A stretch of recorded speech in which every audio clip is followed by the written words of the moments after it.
Welcome to Oscar Sunday. I'm Austin Johnson. I'm Connor Eyzaguirre. And why'd you spill your beans? Today, we're going to be talking about The Lighthouse from 2019. It was nominated for one Oscar at the 92nd Academy Awards, Best Cinematography. We have a special guest with us here today. It's his first time on Oscar Sunday. It's my brother, Jeremy Johnson. How you doing? Hello. Doing fine. Yeah, and The Lighthouse is a movie Connor and I saw together. 2019. We saw it together at the theater. I believe Embassy. Is that right? That's right. Great theater. Love that place. Santikos is the shit. And Jeremy, where did you see this movie? And was it in theaters? Right? You saw it? Yeah, I saw it in theaters. Yeah. The year it came out, 2019. Some theater in Minneapolis. I live in the Twin Cities. A theater I don't normally go to. It was between me and my girlfriend saw it together. It was between The Lighthouse and some other movie, and I was actually looking at other movies that came out around that time, trying to figure out what it could be. But I'm glad it was The Lighthouse, though. It was definitely a rad movie to see in the theater. It just had I had my eyes just like bugging the whole time. Yeah. It just confused, but just kind of losing my shit for the whole second and third act. A lot to take in. So yeah, I'm glad I saw that in the theater. But yeah, saw it the same way y'all did. Hell yeah. And how about Eggers? He has his new movie out, The Northman. You can see that in theaters as we speak. But his first movie, The Witch, it's also a movie I got to see in theaters. How about you guys? That's a movie I love. Yeah, The Witch. I was working at Draft House at the time, so I got free tickets. So I was like, I'm seeing everything. And it was right before Caleb was going on deployment for the first time. So I was about to lose him. So we decided to make a weekend out of it. And we saw The Witch and immediately afterwards saw Deadpool as a palate cleanser. Because The Witch is a wild, frightening mind fuck of a movie that just I needed to know everything was okay afterwards. Yeah, and Deadpool is a good way to kind of get back on your feet. Yeah. But this guy, Eggers, has such a hell of a vision. He's just 2 films in. Well, and now The Northman, which as this comes out, I'll have already seen. I'm sure it's going to be amazing. Yeah, he's just looks rad. Oh God, this guy's Willem Dafoe coming back. Yeah. I love that he's got people. He's already, 3 films in, he's already got his people. He's got Defoe, he's got Anya Taylor-Joy, he's got Ralph Ineson. Like, these are his guys. And that's amazing. I can't wait to see what this guy does next. I mean, this is his Triple Crown, his debut with these 3 movies. Holy shit. What is he going to do when he's like old? Yeah. And he's become kind of a master if he's not already, and clearly has a connection with A24, right? He's found his studio, he's found his distributor, and it's working really well. The Northman, as we're recording, I won't have seen it yet. We're recording on a Thursday night, so the film's not quite out yet in the world, but I will see it. It's one of those that I've had circled for a long time because it just looks like it's going to kick ass. But I wanted to, do something kind of fun here. If Eggers had a, longer resume, I'm sure we would do some kind of, draft or top 5 of some sort with his filmography. But, it's just 3 films. I would hope in, 10 to 15 years, we can do a huge spotlight on his entire career, similar to what we've done with a lot of other directors. But I think we all have a mutual love and respect for Mr. Willem Dafoe. Plays Thomas Wake in The Lighthouse. Incredible performance. Really should have been up for either supporting actor or best actor, depending on how you look at it. So I want to do a top 5 with his performances, his roles. He's got a shit ton of them. He's obviously been on this kind of crazy run over the 2010s to now, where he's kind of become, I think, one of the best actors around. And I think he has that respect from everybody. He's a as far as current working actors go, I think he's a He's a GOAT contender, man. Yeah. That's I agree. I agree. And he's not just this fucking, paycheck guy who's going to take these huge, massive roles. He'll kind of do anything. He'll do war movies. He'll do weird, superhero, comic book, genre movies, whatever, and shit like the Lighthouse. So yeah, I'm gonna have a lot of fun with my top 5. He just crushes it in everything. Yeah. There are some actors that I love that I see him in something that's shitty, and I'm like, well, this movie's shitty, and like everything about it, including the performance of the actor I like. But like, I mean, I've seen movies with Willem Dafoe that I thought at the end was like, this was garbage, but Defoe was fucking rad. Yeah, he's always on point. Even like whatever he has to work with, he's gonna make it work at least within himself. Exactly. He's one of the greatest character actors of all time, I'd say. So he was born in the 50s in Wisconsin, and somehow got out of there and has become who he is today. He has 4 Oscar nominations. Best Supporting Actor for Platoon, 1986. That's a Best Picture winner. Pretty good movie. He's Best Supporting Actor as well. Shot at the Vampire, 2000. The Florida Project, 2017, also Supporting Actor. And then At Eternity's Gate is his first lead actor nomination. So he's, 4 is pretty good. That's not a lot of people do that. And not a lot of guys like Willem who are challenging themselves all the time. So I think we should go Connor first, Jeremy second, me last. So Connor, take it away with your number 5. Okay. This was tough. There were some Defoe performances and some legendary ones I wanted to see before we did this, but I've been so swamped with school lately. I didn't have time to watch Platoon or the Florida Project. So regrettably, I don't know on those 2. My number 5 is Jopling from the Grand Budapest Hotel. Hell yeah. All right. The little like hitman gopher guy for Adrian Brody's what character. What the hell is he supposed to be in that? He throws Goldblum's cat out the fucking window and then just walks away. He's so weird and scary at the same time.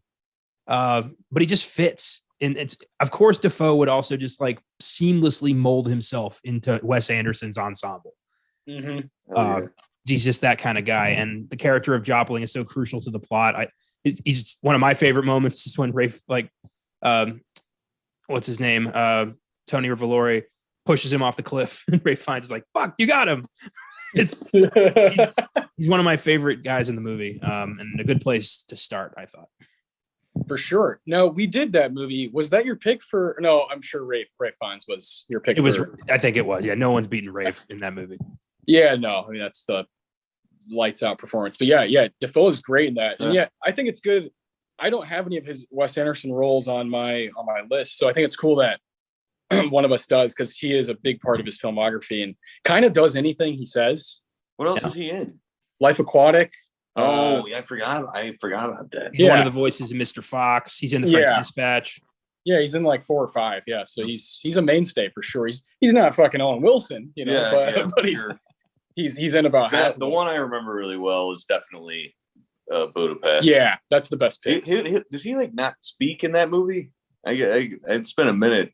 Does he just kind of always has that creepy smile and the sharp teeth the whole movie? Am I thinking of the right thing here? I think there's a couple lines where he's like asking somebody for information very quietly, but it's very like subtle performance. Right on. Yeah, great stuff. Yeah, that's a good pick, Connor. I was wondering if you would have that, because I it didn't find its way on mine, but I'm glad Wes Anderson's represented. Jeremy, you're number 5. Okay, the my 1 through 4 was like pretty locked in. 5 I kind of thought about it a little bit, so I did a couple of rewatches until I landed on his character, Special Agent Alan Ward from Mississippi Burning. Nice. And then in 1988, there's a nice movie about the KKK murdering these 3 civil rights activists, and he plays the CIA special agent, or no, FBI. I don't know.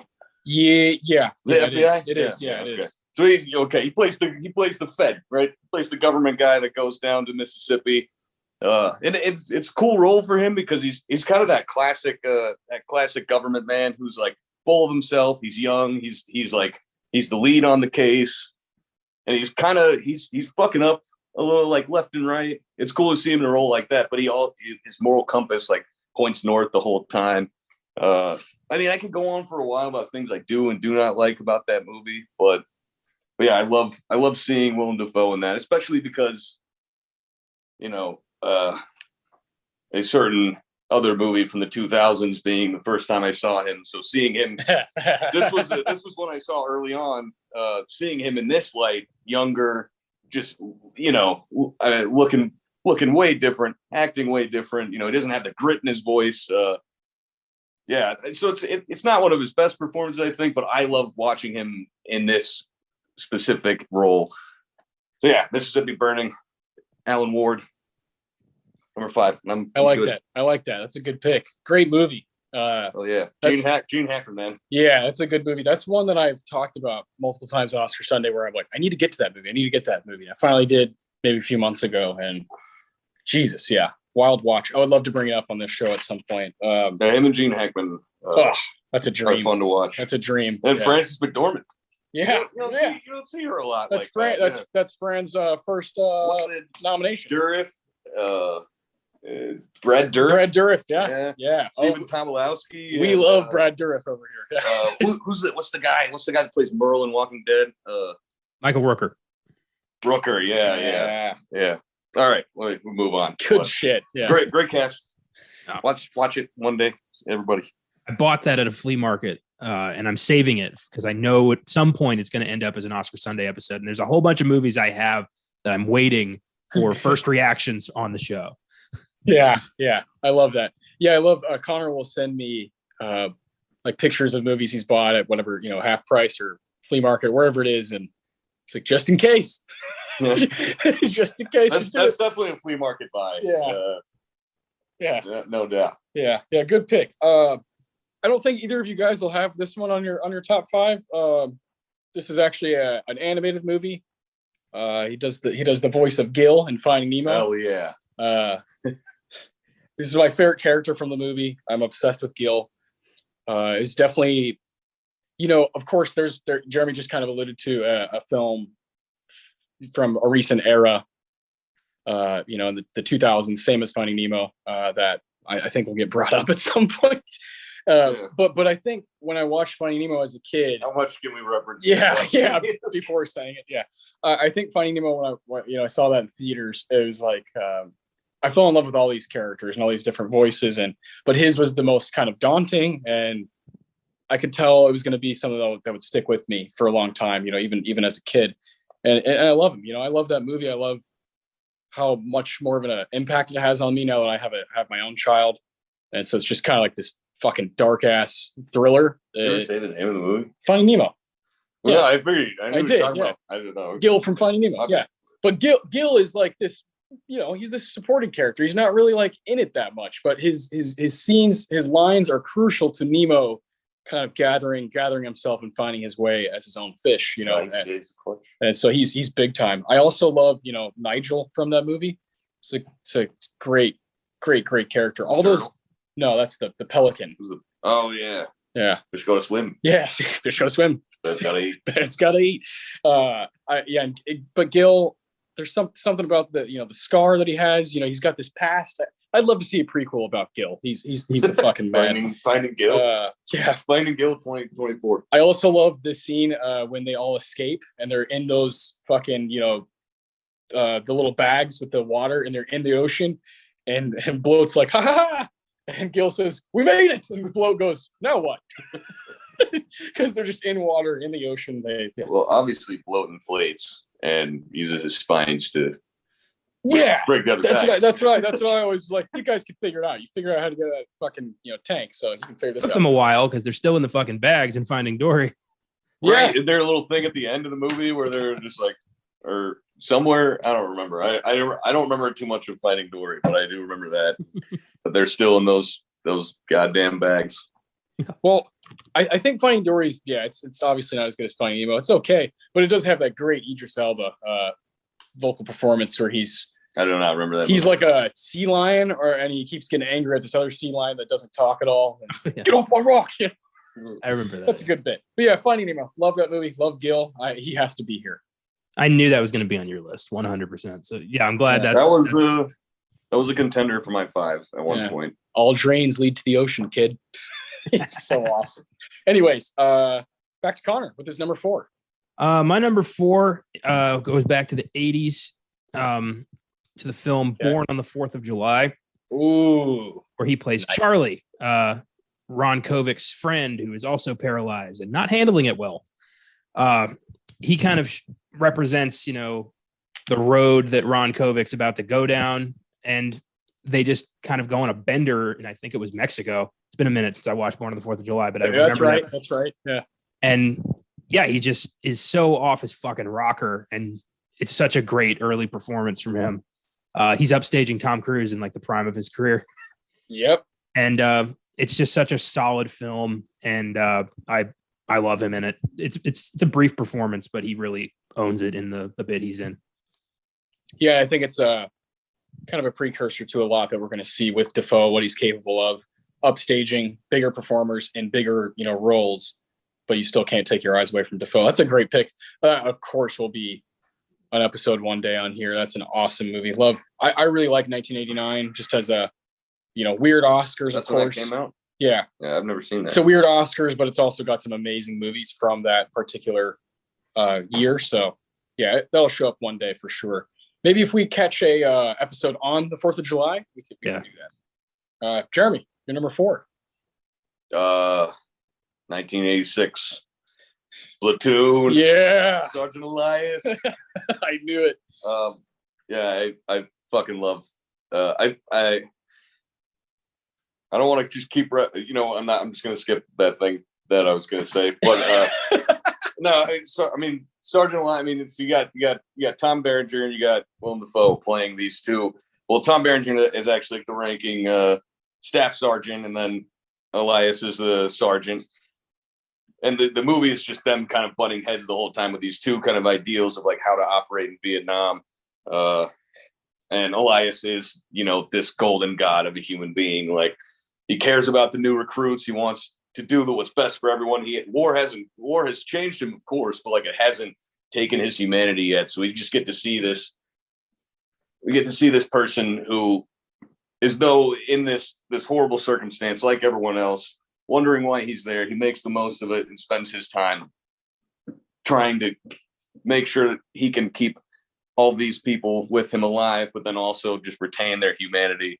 And also, there's a great scene where, let's see, I wrote what is it, the scene, where he, Charlie Sheen's character, right, the main character, Taylor, he gets invited by Keith David's character, and a hell of a cast on this movie, by the way. Yeah. Really fun cast.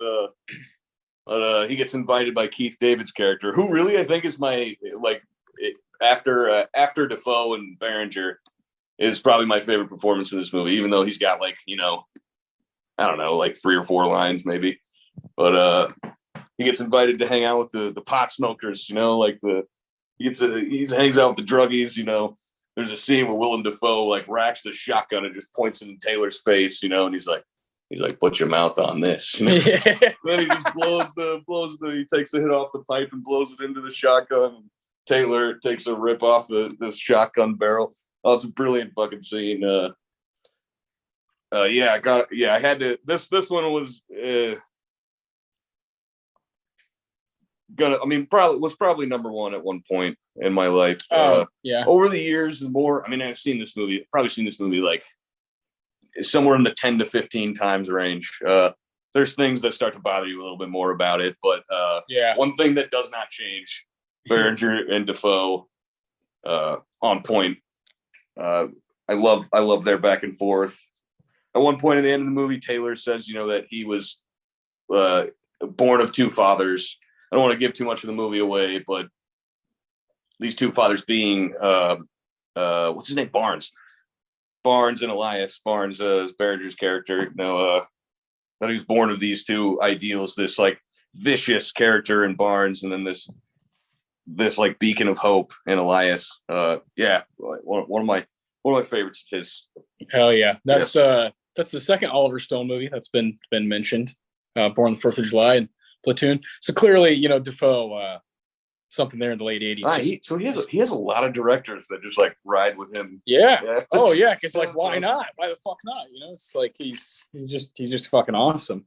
I think he's probably really refreshing too. You know, Defoe, like everything you hear about him and all the interviews you see him in, he seems like the coolest dude ever. And he seems like that cool uncle we all wish we had. Mean, because he works with all these high profile directors, that's definitely what I would guess. Is that probably just a really cool, easy to work with. Yeah.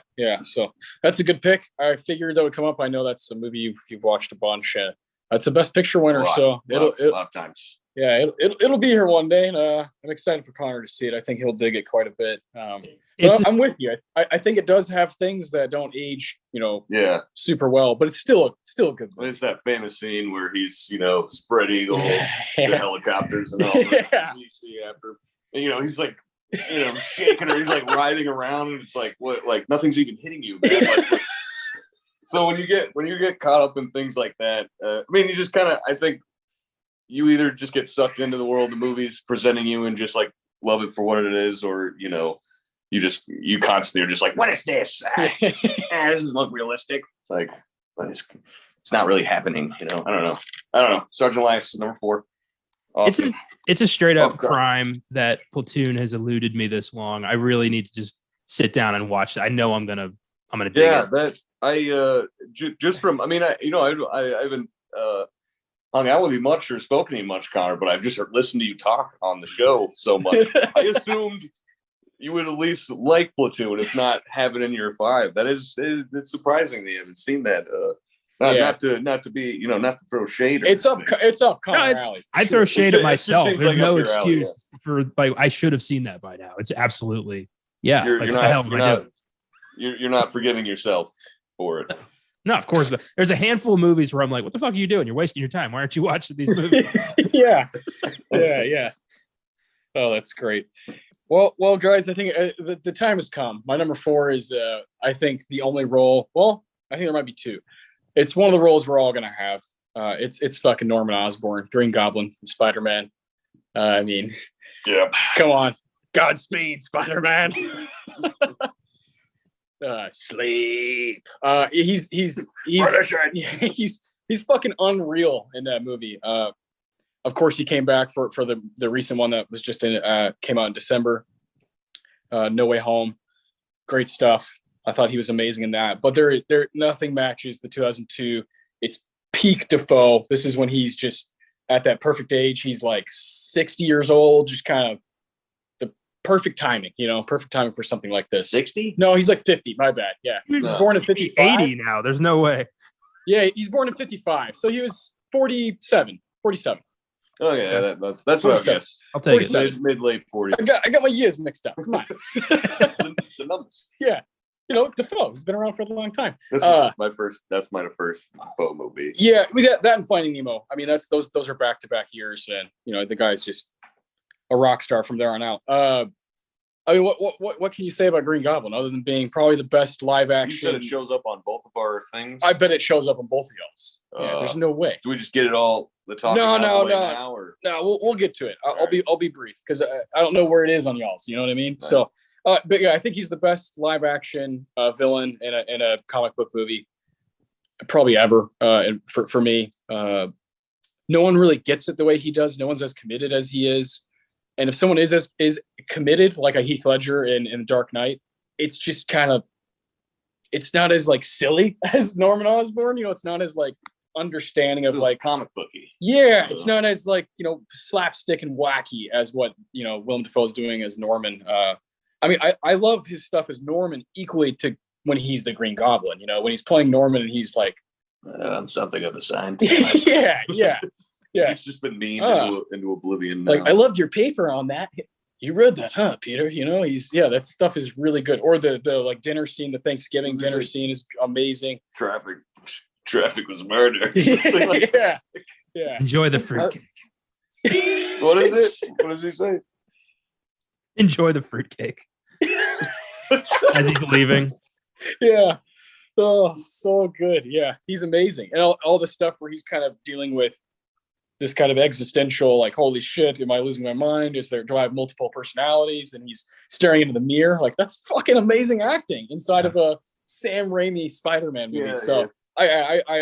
It's always going to be in my top 5. There's not really any way you can budget out. He's fucking amazing in that movie. You've taken your eye off the ball.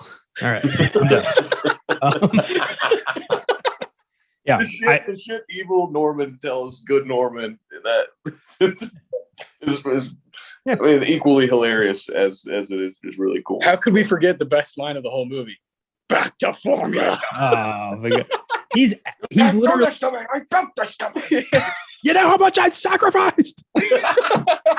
It's perfect. I got more later, but yeah. Okay. I've got more too. Good. All right. So that's my number 4. Connor, we're on to your number 3. This is great. My number 3 is a film I didn't particularly enjoy that much, but he is absolutely lights out. Shadow of the Vampire. Ooh, okay.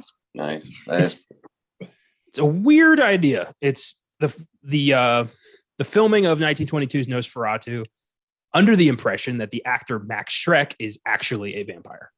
And Defoe plays Max Schreck, who, like, Nosferatu, it's not makeup. That's really what he looks like. And the director, F.W. Murnau, played by John Malkovich, has to convince the rest of the cast that this is just makeup. He's not really going to kill you. But he starts picking away the cast and crew. And it turns into a really goofy movie. It's not particularly memorable, but he is unreal. He really commits to this crazy ass vampiric form, and just like the way he moves and the way he looks at people. It's so unnerving. I think it either won or was up for makeup as well. And it's a very freaky performance from Defoe. If anyone's going to play an undead monstrous vampire where you don't have to really do much with the face, it's Willem Dafoe. It's kind of built in for him. Yeah. So it's one I really want to watch again, because it's been it's been about 8 years, and I want to do that again as a Filmgazm, I think. So yeah. Okay. I actually tried to watch that. There was actually a few I tried to watch just to be like, hey, I'll watch some first watch ones here. Maybe one of them will surprise me. But they were all said they were just unavailable. I was trying to rent them on Prime, and I couldn't find a way to stream them or buy them in time. So that sucks. Yeah, that was one of them. And this is John Malkovich, right? He's Murnau, and they have really good chemistry, Defoe and Malkovich. Yeah. I mean, wait, say that sentence again. Malkovich and Defoe have got, of course that's such a cool combo of guys. Yeah. Like, it's not like it's a surprise. It's just really cool to see. It's great. Yeah, it's like it's a great tandem, those two. That's an interesting pick. I didn't think you'd have that. I don't think we ever really talked about that movie. Not really. It is very, very bizarre. Like you said, up for some Oscars, but I think it would be better as a Filmgazm, and it's just kind of up that alley. Yeah, I think so. Considering this year is the 100th anniversary of Nosferatu, maybe I'll break that out in the fall. Oh, there you go. That'd be great. So it is the 100 year. Yes. Yeah. It's a real 100-year anniversary. That was your number 3. So Jeremy. Oh, 3? Getting down to the nitty-gritty here. I got Bobby from the Florida Project. That's my number 3. Fuck yeah, I didn't think you'd have that. No, I watched it yesterday, right before I got on the flight here, and my girlfriend came home from work a little bit towards the end of the movie, and I was kind of just like, man, this Willem Dafoe, man, he's so good in this scene, and like I was kind of just laughing about just all the little things, like when he just telling the birds to move. Yeah. And he's like, no, I'm no foul. He's like, no foul. He's joking there somewhere. He's just the perfect combination of like dopey, endearing, like compassionate, like has to be a bit of a hard ass in his job, but also just kind of inept, but just all while, just maintaining this great character in Bobby. And, just the jean shorts, man, and the pocket shirts tucked in, like with the walkie-talkie, like, and he just looks perfect. He takes these kind of almost as a viewer, he takes these like euphoric smoke breaks at the motel. Wait, would you be next? Yeah. Okay. This movie kicks ass. This is one of my favorite A24 movies. One of my favorite movies of the 2010s. Sean Baker's the fucking man. He also did Tangerine, which I might like even more. But God, the movie will rock you. Well, I kind of forgot like how hard the ending hit me the first time. Yeah. So I was just kind of laughing and joking about like, oh look at this, look how great Defoe is in this, like blah blah blah, and Alex just like my girlfriend, just like kind of was not really listening to me. And then that last scene comes, like, and I don't want to give away the too much of the ending, but it's a gut punch of an ending. Yeah. I kind of just sat down and got really sad for like 10 minutes, just, staring at the screen. That it just can kind of rip you back down. But I mean, he's a point of levity, I feel like, for the whole movie. Yeah, we need him. Yeah. Which is, it's not always what he's doing on screen, but yeah, I mean, like the scene where he confronts like the creep, right? Yeah. Oh like, man. He's like, "So you're thirsty?" Yeah. He's like, "Come on, you want a soda? We'll go get you a soda." He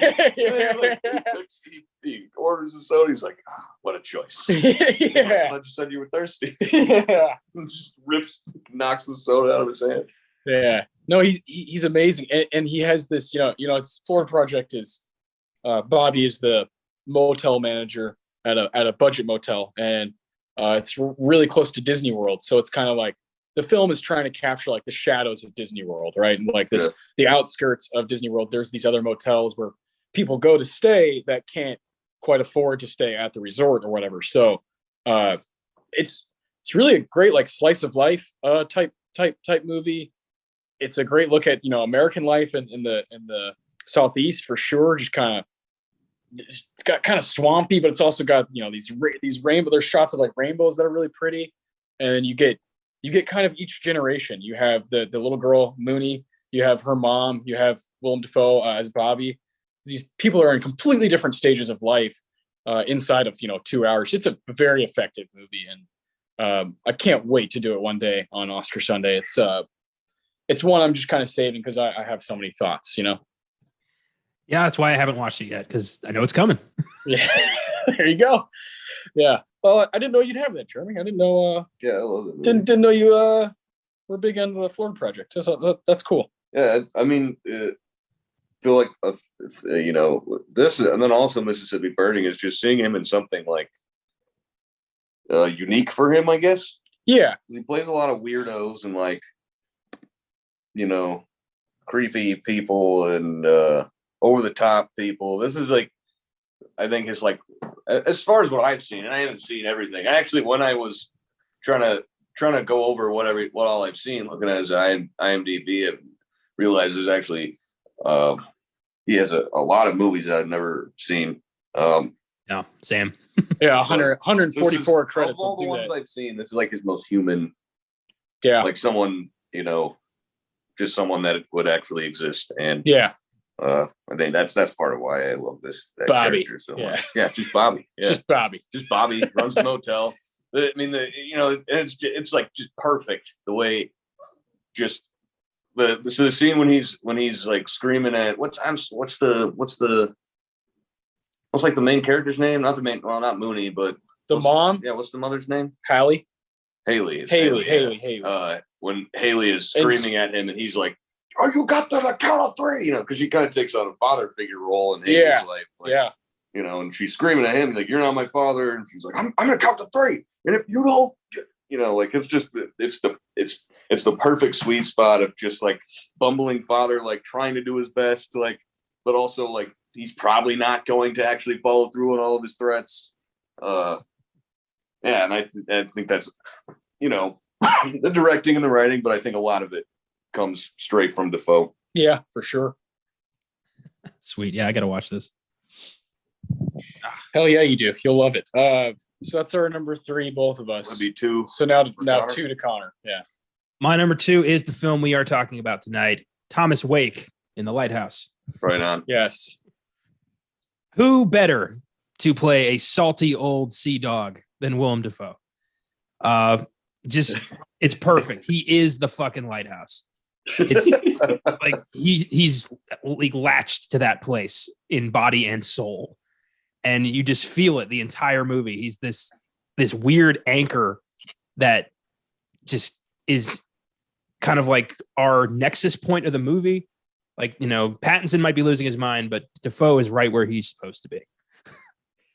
And it's just the dialogue, the way he delivers every line. It's so perfect. It's half parody, half commitment, and you just buy it. Like the fact that he wasn't up for this, let alone like he should have fucking won for this. It's crazy. No question. I mean, so like supporting though, is that what y'all? I mean, y'all know more about the Oscars than I do. Is that what he would have been in for? So what they did with, I would say they, I don't know. I guess you put them both in support because that's what they did with Judas and the Black Messiah. They put both Daniel Kaluuya and Keith Stanfield in supporting. Right. That's true. So I guess that's what you do because they basically share the movie. But I don't know. I mean, I don't know. Yeah, I think kicks Joaquin Phoenix's ass that year, so maybe Best Actor would have been fun. But I back that play. Yeah, I back that, but I also think Mr. Leonardo DiCaprio gave his best performance of his career in Once Upon a Time in Hollywood. So I don't know. That's tough. It's tough. That's true. But obviously I have a lot more to say later on. But yeah, definitely sure. Number 2 for me. Okay, so that's your number 2, Jeremy. What's your number 2? Spider-Man. I can squash you like a bug. Yeah, Norman Osborn again. He's back. He's back. I think it's very possible that I saw Finding Nemo before I saw this. I don't really know, but this Finding Nemo was also a voice role before I think as a kid, not really knowing, like, caring or really giving a shit who was behind, like, you know what I mean? I don't know. It was Gil. It's not Willem Dafoe. It's Gil. Like, that's fair. That's fair. So this is the first time, that I think, and I remember I remember like looking on the internet and being like, Willem Dafoe's my favorite actor. Like, but like I hadn't seen anything else he was in. Like, I didn't heard of any of it. I don't know. I thought he was so cool. And I remember there was this joke. I think it was in a loading screen of one of the Spider-Man, like the Activision video game, where they like made a play on Willem Dafoe's name being Defoe. And I was like, oh, that's so awesome. That's so hilarious. Kick ass. I don't know. I fucking love this character. This is, I think, I mean, I maybe not to really think about it, but this, like, still to me is the reigning king of supervillain portrayals. Yeah. For me, it's better than anything that came before it. I have never seen like the 70s Superman movies. And I've only seen like clips of like Adam West Batman. I haven't seen any of those like older DC shows like the Hulk show or anything like that. So I can't really speak for any of those, but this is still my favorite. Even after, solid 14 fucking years of like superhero movies being shoved down our throats like at every angle. Like, this is still my favorite. Every time I watch it, it does everything it needs to be. He's like ruthless, he's entertaining, makes you laugh. And I've heard a lot of people say they're not a fan of the mask, like that it would be better if Defoe could just emote without the mask on. Is Defoe to emote without the mask on, but I love the mask. I think he still kills it. Like the way he moves his head around, just like spins it. You know what I'm talking about? Like, yeah. I love the suit. Yeah. What does he say? He's like, there's something he says at one point. He's like, I've got an appointment. I'm dying to make. So, I can't remember the exact line. This is out of all 5 on this list. For me, this is the only one I didn't rewatch. You don't need to. Yeah. I kind of wish I would have, but I definitely just rewatched it back. I feel like December. I watched it like I watch it like every few months. So I feel He's like, throw Spider-Man on. Whatever. Yeah, why not? 2002 Spider-Man is one of the best. So wait. You said we all got him, right? That's my number 2. I mean, is my number 4. Your number 2. I think I know where Connor's going next, but first we gotta get through my number 2. My number 2 is a movie I watched like a month and a half ago. After the Batman came out. Great movie, one of my favorite live action superhero movies ever. Already, even after seeing it one time, I can't wait to buy it and watch it more. I think it's out on HBO Max now, so that's cool. That night it was kind of like my mind was racing. I was texting, I was texting you, Jeremy, like, oh, you got to go see this. You're going to fucking love it, and I was texting some other people. I was texting Connor all night, like, oh my God, this movie's amazing. Couldn't go to sleep. So I watched a movie called Light Sleeper with, Willem Dafoe starring as a drug dealer. It's a Paul Schrader film from 1992. I'm huge fan of Paul Schrader. I think he's a genius. Willem Dafoe plays John Latour. He lives in New York. Is a drug dealer who's clearly been on drugs before and now has kind of turned around to be someone who uses this for his money, and he's doing big time deals. He's going to these people that are really rich in New York City, and he starts kind of having these doubts about his life and what he's done with it. And it's in Paul Schrader fashion. And there's a lot of voiceover of him being like, I wonder if I should drive a cab instead, or maybe move to a different city. He has these existential moments of wondering who he is, and it's a great character study. And Willem Dafoe, I've never seen him play this kind of a character. I think we've said that a couple times already. Yeah, that does keep showing up. But that's kind of what he does. He like continually reshapes who we believe him to be, and that's obviously a sign of a great actor. And with Light Sleeper, I fell in love immediately. I loved that he really carries this movie. He's not a supporting. He is in the movie almost the entire time, and that's rare. The other Gil in Finding Nemo, the Green Goblin, Bobby in Florida Project, those are more supporting roles. But in Light Sleeper, I was like, oh, it's really fucking cool to see Defoe as the star of this film, and it's cool to see. And Paul Schrader at that time, I just love the guy so much, and he's doing crazy stuff in the '90s that if it's not for you, it's not for you. But if it is, it's just kind of hits home. And of course, he's got one of the greatest screenplays of all time in 1976 with Taxi Driver. I love that dude, and I think his masterpiece is just from a few years ago, First Reformed.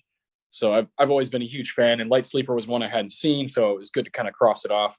And then I was like, oh shit, this is one of my favorite things Defoe has ever done as well. So it's got to be on here. Right on. Never even heard of that. Yeah. I think you guys would both dig it. It's definitely more up my alley than you guys, but I think y'all would dig it. I have seen one Paul Schrader movie, and I did not like it at all. And I just kind of assumed like, oh, maybe he's just a better writer than he is a director. He's definitely a better writer than director for sure. But or like, I just really don't like his style. Maybe, I don't know. Yeah. But his writing, Jesus Christ, sometimes it can carry the movie. So yeah, I love that guy. I think he's one of those heroes, along with Scorsese, Francis Ford, George Lucas, Brian De Palma, Steven Spielberg, from an era that is just so important to American cinema. So love that guy. I think he needs to be included in that category. We're on to number ones. What do you got, Connor? As Norman Osborne once said, don't ever be ashamed of who you are. No other performance was top of this list. Norman Osborne set the standard for Marvel villains on film going forward. Defoe commits 100% to this movie that if he hadn't committed 100% would have been goofy and ridiculous and nobody would have watched it again.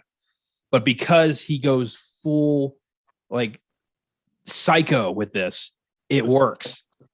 Just his like little soliloquies with himself when he's talking to the Goblin mask and the Goblin's talking back to him and he's like on his knees like, don't do it to me again. Like it's perfect.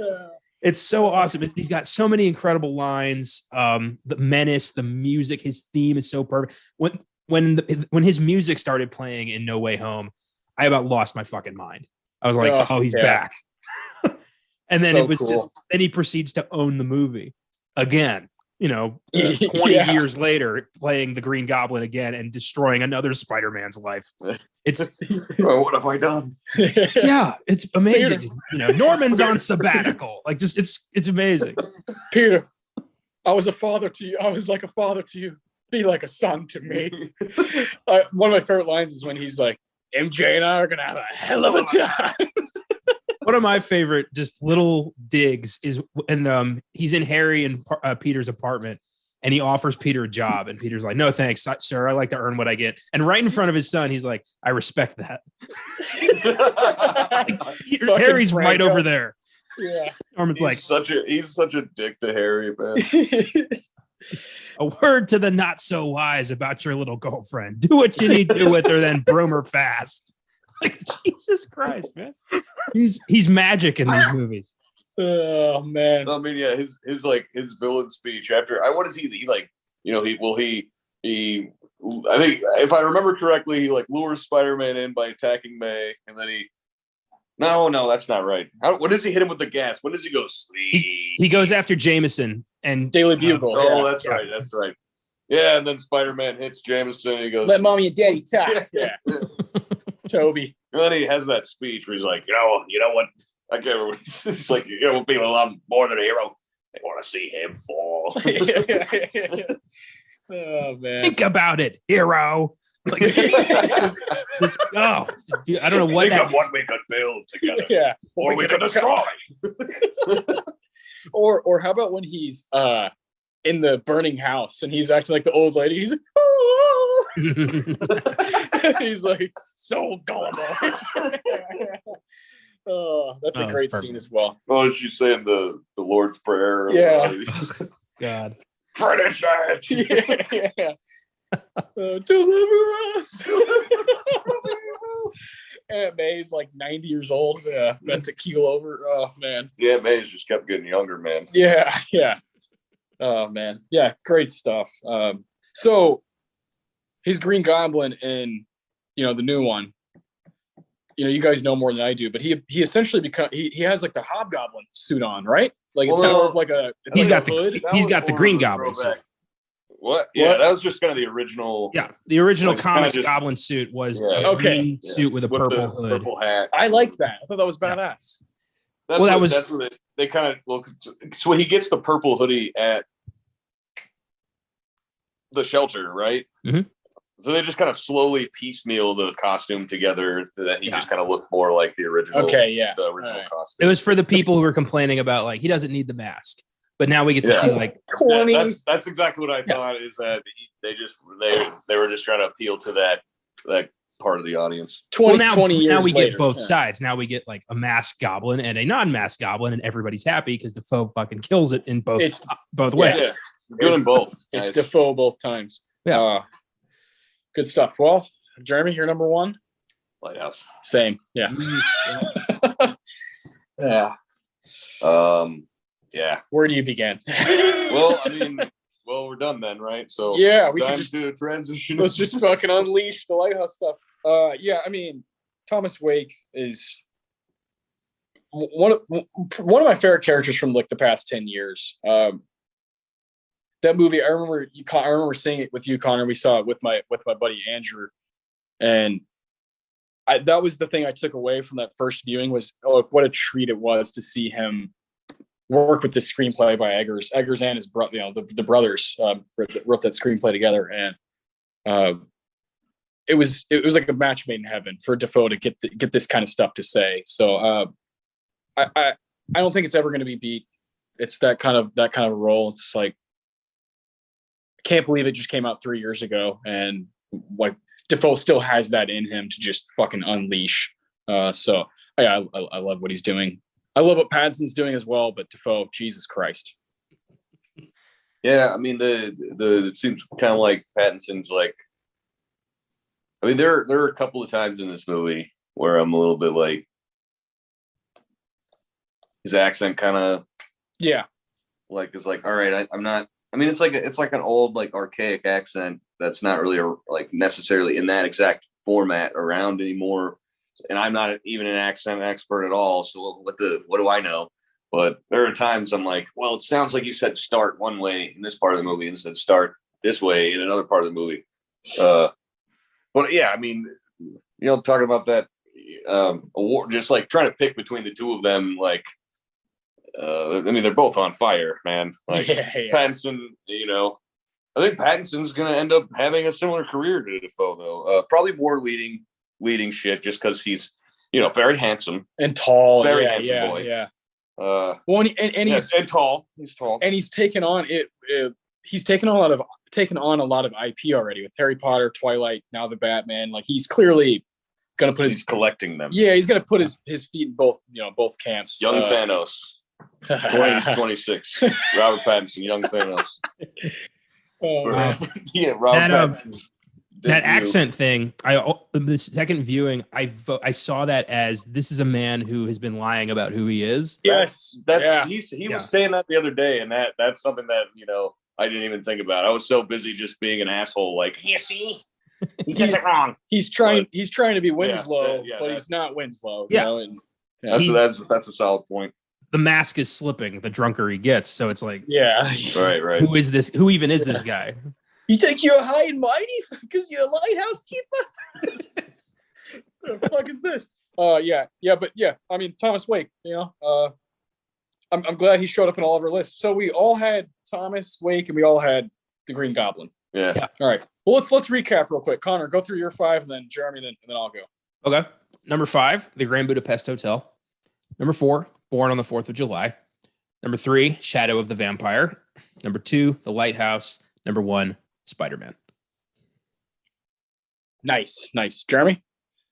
Number 5, Mississippi Burning. Number 4, Platoon. Number 3, Florida Project. Number 2, Spider-Man. Number 1, Lighthouse. I also would like to say that I have a theory that Bobby in Florida Project is Sergeant Elias if Sergeant Elias did not die in Vietnam. I like that. That makes sense. Yeah. Canon. Yeah. That's cool. Oliver Stone, canon. Canonical Oliver Stone.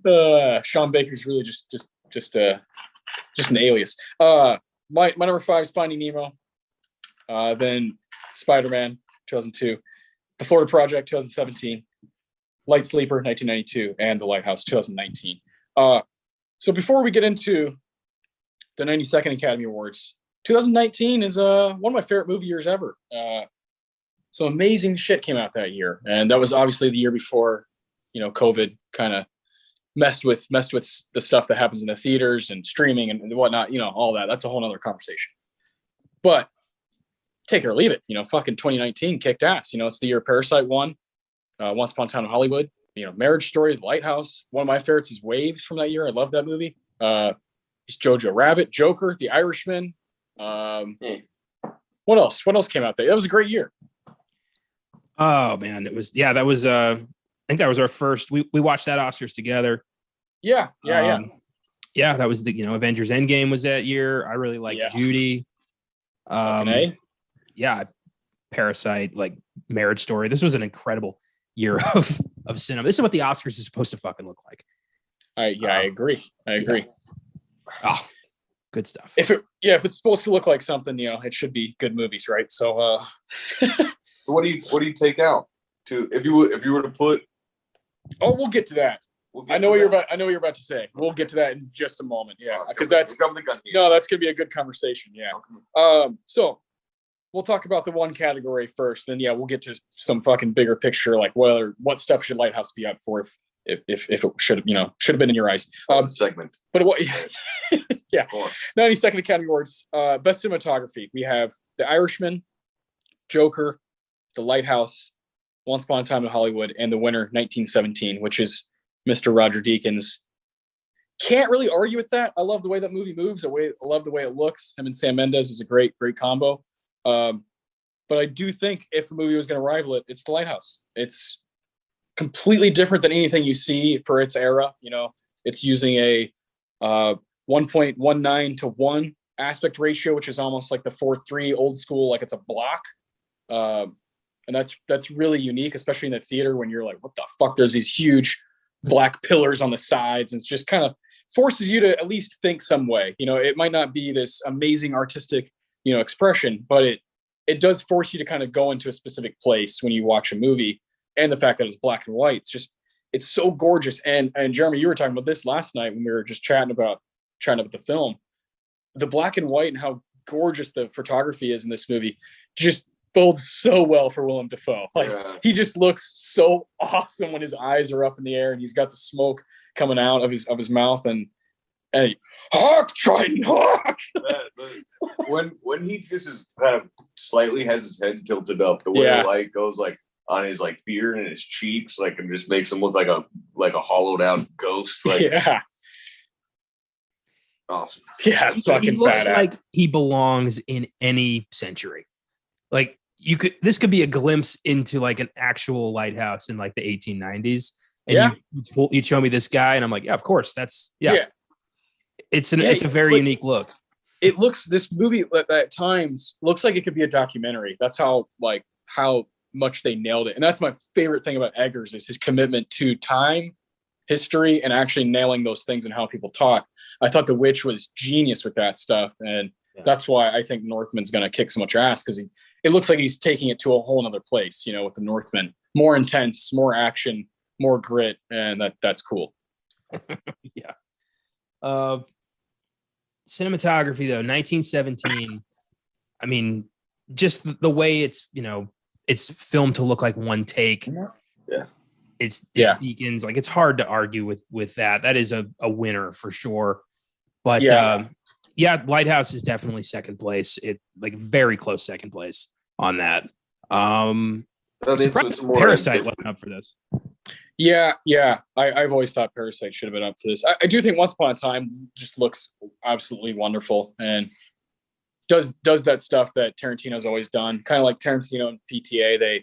They use, you know, 35 millimeter, these like gorgeous cameras that make it look like the late 60s or 70s, and that's always special to watch. I don't. The Irishman is so forgettable, despite being I'm not a big 4 hours fan. long. Yeah, that was nominated for cinematography. Yeah, what a fucking joke. Yeah, they just do. They over the years they're just like Scorsese. Yeah. We need one more. We need one more. That's what it feels like a lot of the time. But I mean, when you have like this powerhouse movie that could have gone there instead, and I'm sure there are other movies that came out that year that, you know, maybe could have gone there too. But Judy? No, I'm just kidding. The movie looks great. But I think Waves looks unlike anything from that year. Waves definitely should have been nominated for cinematography. Yeah, fucking A, man. I think I don't know. I'm a sucker for certain stuff in certain ways. You know, the films are done. I think Marriage Story looks super classic, and I'm a sucker for that. But yeah, I really don't think, you know, Deakins, this is like his most fucking like athletic performance as a cinematographer, where it's just this, you know, a unrelenting. You mean 1917? Yeah, 1917. Yeah. The movie that wins. Yeah, like I have no problems with it. You know, like Deakins is the man. He just won for Blade Runner 2049 a couple years before, gets this win, and he's kind of cemented himself as maybe the best cinematographer ever. So I don't really have a problem with that. Seeing that movie in theaters was kind of enough for me. 1917. Like, I'm not going to watch it a bunch over and over now. So I think, but it was a great experience. If I saw that in the theater, I think I would like it more. I had no problem with it, but it's not something that like when it didn't stick with me really. It just kind of, I saw it and that's it, and it was great when I saw it. But it looked pretty fantastic though. And yeah, and those you're talking about those one shot, like kind of what do you call them? I don't know, sequences where like only the scenes where he's like running around, it just kind of follows like right over his shoulders. I mean, those are intense, and I'm pretty in it when I was watching those, but kind of forgettable. And that might just be because it's me, not really the movie. It's not you, it's me. I forgot the power. That was my problem. Yeah, more Spider-Man quotes. Yeah, great pictures of Spider-Man. It says 300 for 3 minutes. You pinned him in 2. No, the math is more fucked than that. It's like I think it's 3,000. Yeah. Oh, you're right. And he only gives like 200. Check it again, webhead. So, oh my god! Come on, that name sucks. The human spider. Yeah. We could obviously do a few episodes on Spider-Man. Boy with my knowledge of Spider-Man. Yeah. Okay. So cinematography, you know, I think we agree that Deakins is great. There's not really like, oh fuck, that's a fucking dumb win. But Lighthouse looks amazing. Now, if Lighthouse were in other categories, let's go ahead. You know, Defoe, Pattinson, of course. What else should it be up for? Director? Yeah, absolutely. Who do you take out? Who do I take out for director? I take out Scorsese for The Irishman. Yeah, no fucking question. Isn't that hilarious? Those other ones, yeah. I mean, that just movie just was lame, dude. I don't know. It wasn't like really bad, but it was just like a lame. That makes sense. I don't know. Well, it's a Scorsese movie with, you know, some of his greatest, you know, actors ever that have been on his side. Really? And so it was it was most memorable parts. Ray Romano, no question. That's the best part of that movie. It's like Ray Romano's in mob movies now. Like fuck yeah. You're gonna give me more Ray Romano as a mobster lawyer or whatever the fuck he was. You're gonna give me a 3.5 hour Martin Scorsese directed, Robert De Niro, Al Pacino, Joe Pesci coming out of retirement, starring mob movie. It's got to be better than that. Yeah, exactly. The expectations. That's a good way to put it. Expectations were not bad. Whereas Bong Joon-ho, Tarantino, these guys, they brought the thunder that year. So, I think I would do the same. Eggers for Scorsese, and of course, Best Picture. Bong still wins though. Oh yeah, right? Yeah, absolutely. Yeah, as much as I love The Lighthouse, it is a very acquired taste, I would say. And Parasite is like, if you don't like Parasite, I'm not quite sure what you're watching. It's like if you have a pulse, you're gonna like something about it. It's gonna please more people, definitely. Yeah, which I always like more for other people than just like a really weird movie about two guys. Just two guys. And there's like 5 masturbating scenes in The Lighthouse. Like there's no, I don't know. There could be 5. It's probably 4. It's probably in the middle. Yeah, probably 4. But Parasite, it's kind of a movie that everybody's gonna enjoy. So Best Picture. I assume you guys think it should have been up for Best Picture as well. Yeah, I agree with that. Yeah. Again, the Irishman. I did not finish Ford versus Ferrari, and I didn't see Little Women, so I can't talk shit on them. Little Women's good, but it's just it's the third version of that movie. So I mean, is Greta Gerwig really adding anything to this? Yeah, it's similar to A Star Is Born and West Side Story. It's like, okay, we get it. We get it. Yeah. It's good. A Star Is Born was like not even that great though. I liked that a lot because of the 2 leads. But it is it's like that's the 4th fucking version of it. So it's kind of tired at this point. Jojo Rabbit, I enjoy that one. I think it's pretty good. You've been telling me to see that for a long time. I love Marriage Story. I haven't seen that. Jojo Rabbit's the best movie I've ever seen with the phrase "fuck off Hitler" in it. Yeah. So that alone. How many? Yeah, that's a 1 of 1. How many? Fuck off Hitler. Yeah, that movie is really cool. I've been meaning to rewatch that because I've only seen it the one time all the way through as a theater. Once Upon a Time, I've seen that movie more than any of these others.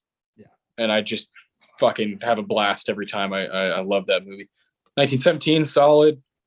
Joker, Ford vs. Ferrari, but I think Parasite's kind of head and shoulders. I don't have anything to put in its place, but I don't know. I don't want to get into this. Never mind. I don't want to talk about Joker at all, really. Or not that you we can't talk about it. I don't want to. I don't know. Oh, produced by Todd Phillips and Bradley Cooper. How about that? Yeah, I saw that on your screen here. I did not know Bradley Cooper had anything. Bradley Cooper's, from The Hangover, because Todd Phillips directed that, so they must have. That's when their working relationship began. Yeah. I wonder if Tom Green has any money in Joker. Tom Green for Joker 2. I just watched Road Trip for the first time last week, and I saw Todd Phillips, and I'm like, oh, he had a bright future. Is it correct me if I'm wrong, you're familiar with Old School? Yeah. Isn't Todd Phillips in the beginning? He's one of like the people who's right. Yeah, my brother's shaking his head. Yes, he's at the beginning. He has the glasses on and kind of like the curly hair, and he's like he says, I'm here for the gangbang. Like, that's Todd Phillips. Yeah, that's that fucker. Yeah, I love Old School. Oh, the guy when Luke Wilson at the very beginning. Yeah. Did you just say that? Yeah. Oh, my bad. It's at the beginning. Yeah. I just couldn't remember if that was for sure that scene. Future Academy Award nominated filmmaker Todd Phillips. Yeah. Is here for the gangbang at Luke Wilson. Yeah. I love Old School. I think it's great. You stick one to the jugular, man. You're crazy. You tell me about this, I'll fucking kill you. Yeah. Old School, we need to do that, man, on Filmgazm. That'd be fun as shit. I really like that movie. I think some other technical stuff. I think the score is really good for The Lighthouse. I think screenplay. What's the other scores that are nominated? Let's find out. Joker, Little Women, Marriage Story, 1917, Star Wars. I mean, John Williams, Thomas Newman, Randy Newman, Alexandra Desplat, and Hildur, however you say his last name, or that's a woman for Joker. That's a pretty good group. That Joker score was pretty rad. It's like my favorite part of the movie. Yeah. I don't know about this. I mean, I love the score for Lighthouse, but this is a tough group to break into. Randy Newman, come on. Yeah, Thomas and Randy, come on. Again, I had not seen Little Women, so I don't know. Can't talk shit. Alexander's kind of a legend, yeah. I say knock out Star Wars. Well, yeah, because like John Williams, you've had enough, man. I was kind of thinking that too, but like, I mean, the scores are like, I think the one thing that's consistently incredible in every Star Wars entry. It's like, to me, you know, Star Wars. I mean, if Star Wars had a shitty score, like, I don't know. I don't think it would be as big as it is. I don't think I would like it as much as I do. The score is just so fucking rad. But I don't remember that score specifically, because I hated that movie. That's what I'm getting at. Yeah, is like I remember the score from the prequels, the original trilogy. I can rattle those off in my head. The sequel trilogy, it's like Star Wars light. It's like, it's kind of Star Wars, but like, are you really giving me anything new here? I mean, they didn't. I mean, they like the prequel trilogy. They gave us what's it called? Like Dual Fates, you know. Which is like might be my favorite piece of Star Wars music. And I also could not name anything from either of the standalone ones. I mean, they're kind of just relying on the old themes. Yeah. But I can't even, I don't know if I'll ever rewatch any of those movies. I actually just rewatched the Hobbit movies not too long ago. So next is probably the sequel Star Wars movies. Dude, after watching Fantastic Beasts 3, I'm kind of done with Hollywood prequels. I just can't do it anymore. It's always the same. Bad? It was terrible. Like it was. It's getting fucking slammed. Yeah. Yeah. It killed the franchise, and you know it's political for some reason. It's like fantasy movies prequels always want to go political. I don't know why that always happens. Does The Hobbit do that? It dealt a bit into like the politics of Lake Town and like the Master and all that. Like, so it did go. Who gives a shit? Yeah. Yeah. You know, this is a great book, but I really just want to know like the story of like who's the alderman in Lake Town. I don't remember that. Who's monopolizing the fish market? I need to know. How are we regulating Lake Town markets? And all right, well, I didn't see any of those. I mean, I'm not a huge Harry Potter fan, anyways. But I'm sure if I was, I would be as equally let down as you are by another prequel trilogy, or what? Another one, another 3, another one. Let's make 3 more. Fuck it. Well, anyway, I think Lighthouse could probably take Star Wars' spot there. In terms of performance, do you nominate them both, or do you flip the coin? Well, let's look at. All right, so if they did it the same way you were talking about with Lakeith Black Messiah, Lakeith and Daniel Kaluuya. This is tough, man. This is tough. Brad Pitt won that year for playing Cliff Booth, awesome role. Tom Hanks as Fred Rogers, Beautiful Day in the Neighborhood. Anthony Hopkins in The Two Popes, weird movie, but I like it. Al Pacino in The Irishman as Jimmy Hoffa, and Joe Pesci also in The Irishman. I'd take out Al Pacino for sure. I actually I know we've just been just like Joe Pesci's pretty good. We've just been shitting on The Irishman, but Joe Pesci is by a mile, other than Ray Romano. Yeah, the best part about The Irishman. See, I felt Pesci was pretty underwhelming in The Irishman. Really? I thought Pacino was knocking it out of the park though. As Hoffman. Okay, all right. So you're on the opposite side there. Watch it again. Probably not. I'm not watching it again. I don't have 4 more hours to watch it again. Fuck that movie. Yeah. So you're not, we're not taking out Brad Pitt. That's not happening. Yeah, I don't see any room. All right. Well, let's say. Oh, I mean, Pattinson and Best, and Defoe in supporting. I'd take out Jonathan Pryce. I didn't see Two Popes. I never saw that. Adam Driver is like. I don't even know what this is. Pain and Glory. That's a great movie. Yeah. Yeah. That's Almodovar, right?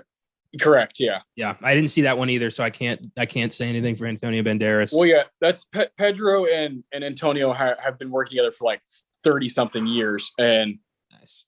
This is like the culmination. Pain and Glory is like the culmination of Antonio playing kind of a version of Pedro in the movie, and it's glorious to see as kind of a Pedro kind of putting his pain, obviously Pain and Glory, pain and of being kind of addicted to substances and having issues in his personal life, kind of got to put that into this movie. So this is a long time coming, I think. And I think he's amazing in that movie. Joaquin, Leo, Driver. I think I'd take out Price.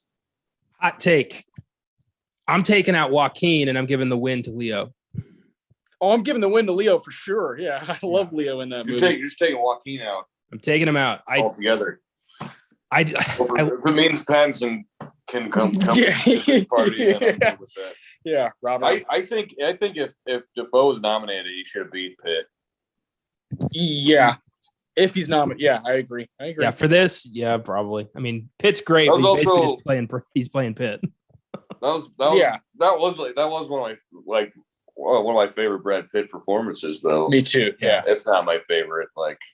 He's playing he's playing like the weirdest version of the normal Brad Pitt.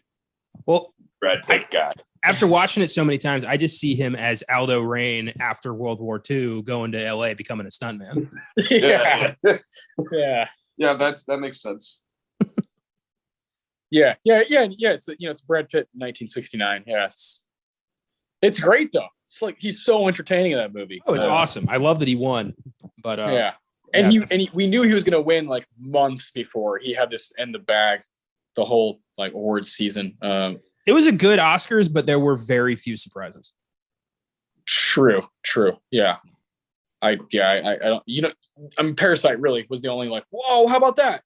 I think we were all kind of like, we were happy with it, but we kind of like were hoping that would happen. But we were also thinking like the Oscars are never going to give Best Picture to a foreign film. Yeah. And then it did. And we were all like, okay. Let alone, like a complete genre bender that is, a thriller horror movie becomes a slasher for like 5 minutes. That's just kind of unheard of. So really cool, that one. Yeah, this is an interesting ceremony to look at, but I really do love this year.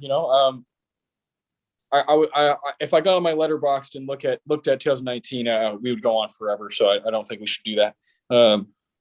I like this year a lot. Now, This is when Renee Zellweger won for Judy, yeah, and her speech was real weird. Yeah. Well, I remember reading this article about how there's like a lot of parallels between their careers and that they both like always got shit on or something. I don't know. I mean, Judy had it way worse. Yeah. I don't think anyone was doping up Renee Zellweger when she was a child. Yeah.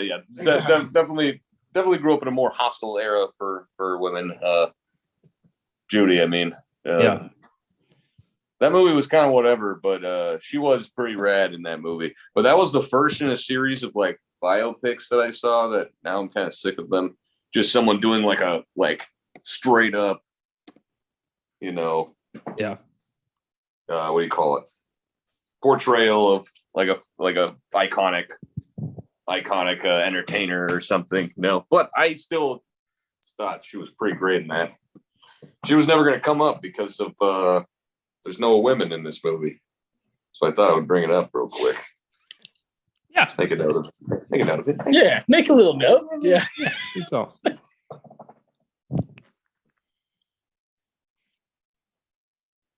All right, that's enough 92nd Academy Awards talk, 2019 talk. Let's move on to our favorite part of the show, which is where we hone in on the film.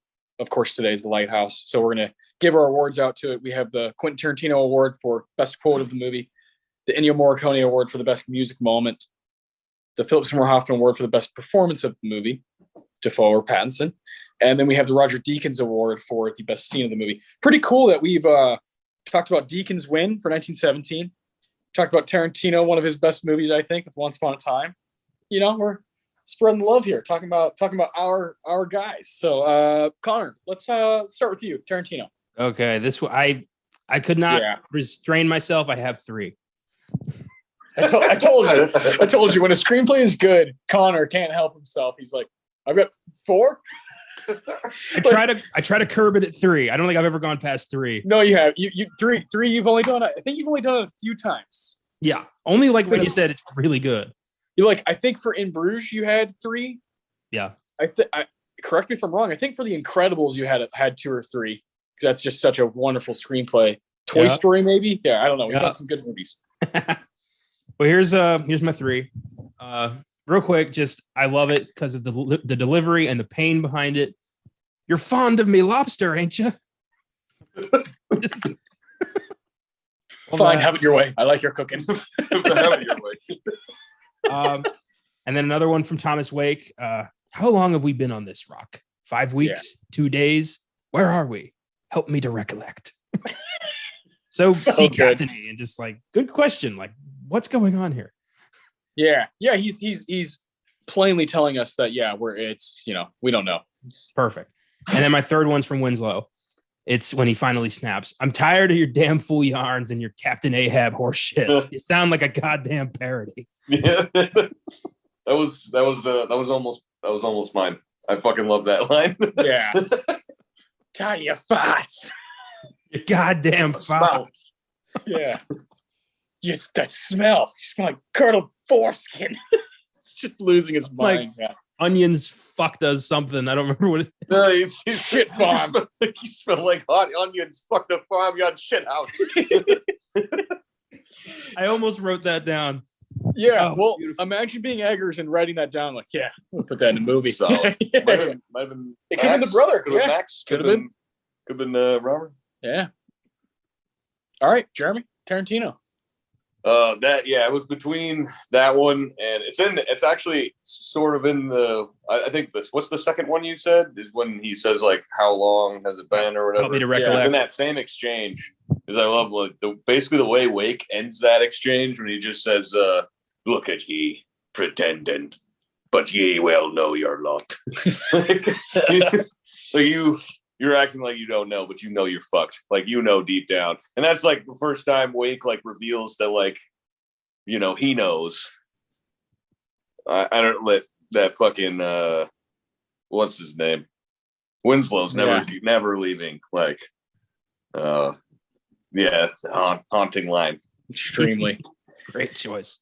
Yeah, you can't go wrong here with the screenplay, I think my favorite bit of dialogue is because at the beginning it's real quiet, right? There's no talking, and then they sit down and Thomas Wake pours himself a drink and they begin conversating for the first time. It's like 7 or 8 minutes into the movie. Yeah.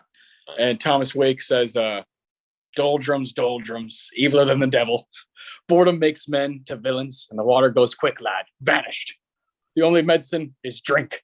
Keeps them sailors happy. Keeps them agreeable, keeps them calm. I love that line. I love a lot of the stuff he says in the beginning. The stuff he says about drinking at the beginning is so cool, and men what don't drink best time is recent. Yeah. It's really, really good. And just a great luck to leave the show something. yeah. Or his first line of the whole thing, right? Is straight. And then Pattinson says it at the end. What is it? I had it up here. Fuck, I can't right here. No. Should pale death with treble dread. Make the oceans cave our bed. God who hurts the surges roll, deign to save our suppliant soul.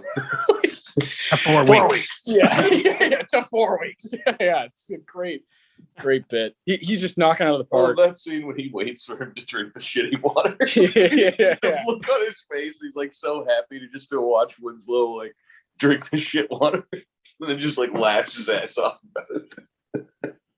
Or when they're we were talking about this when they're drinking that like what is it, the fuel? It's like the lantern fuel, but they're drinking it under that table. I don't know what the fuck they mixed with it, but surprised really none good. of us went with what? That'll come up later for me. Yeah. I mean, I kind of was like, it was between the one the third one you said, and then the one I said, but then also just the fucking heart Triton, like that. I was just like mesmerized by that scene. in the theater. It just keeps going, and the rhythm's just perfect. Like you think he's done cursing Winslow, and he just keeps going. That she be locked up. I don't remember any of it, but that monologue is great stuff. Yeah, it's great stuff. It's great stuff. It's a great screenplay. You could go through, if you go on IMDb and there you click on the quotes page, you can scroll through, and really all of them are up for. I mean, why'd you spill your beans? Is such a great fucking little line. This movie, I think that might be its strongest point. Is just the words that are being spoken are truly daunting. The Ennio Morricone Award. Connor, I do real quick. One more. No, real quick. I just want to say, you said something about how he says he's like the goddamn. He says, "I'm sick of your yards." You know, it's like you're a parody. Yeah. It was like even in this time period, is like Thomas Wake, like not really like someone you'd normally come across. You know, like that he is just like we come across parodies of like people in our daily lives that are like parodies. You're like, oh man, I can't believe this guy fucking exists. So like without the context of like Thomas Wake living in his normal life, like off the lighthouse, which I guess is his normal life. But like, I think it's hilarious that he is just like a parody of someone like the sea dog, the sea salt from this time period. Where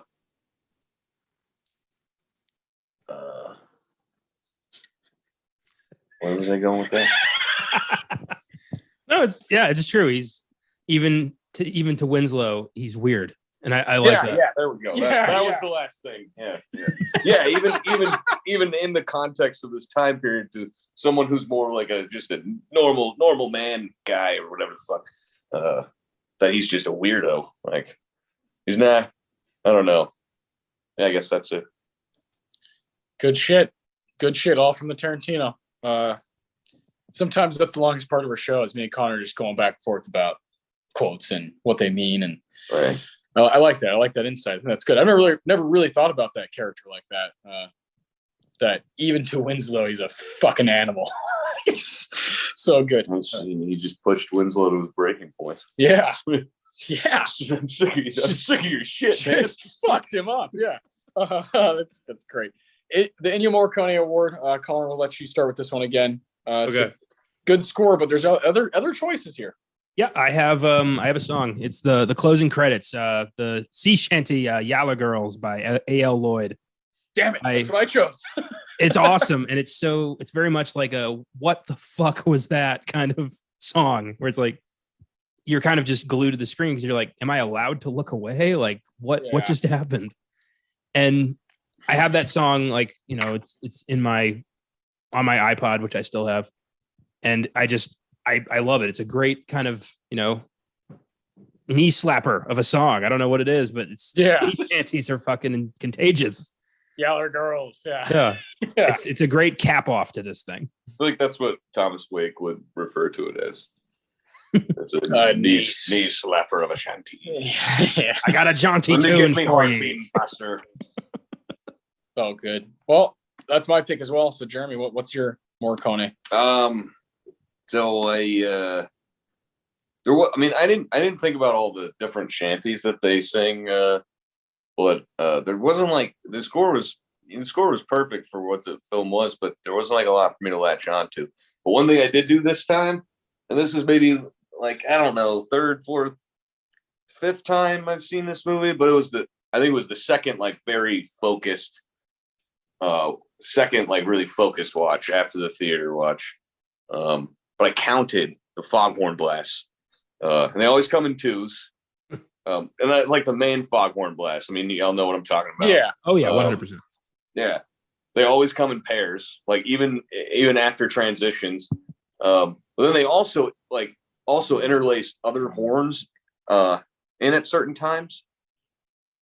For a long time, the like main foghorn blast goes away. The one that is like seemingly driving Winslow insane. You see him wearing like the earplugs for a while. There's a scene where he, the horn goes off and he's like, covering his ears. but they stopped for a while. When things seem to be going a little bit better for Winslow, he's getting close to the end of his month on the Lighthouse Rock, and they stopped for like a good portion of the movie, and it stops like I feel like maybe I'd written it like maybe there'd been like 16 or 17 of the blasts, or 16 or 17 of the blasts were like after it. He sees the mermaid, and then the horn comes back. So so they get drunk. Then he goes out to he goes to try to take a leak. I don't know.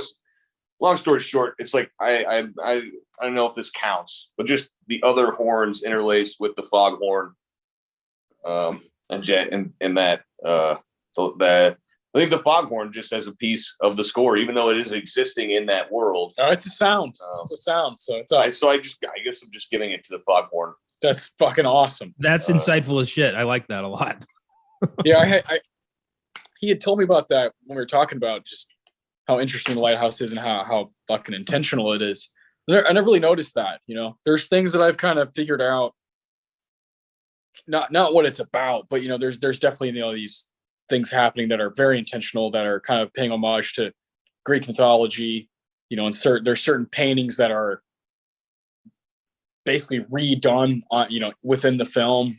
So I really appreciate all that stuff, but I never really caught on the foghorns. They mostly just made me fucking unsettled. The foghorn was just like, fuck, like get me the hell out of here, man. There's even a shot when they're boarding up the windows at one point. You see a horn, and it's like they do like a long low horn blast, but it's not the normal foghorn tone that they use.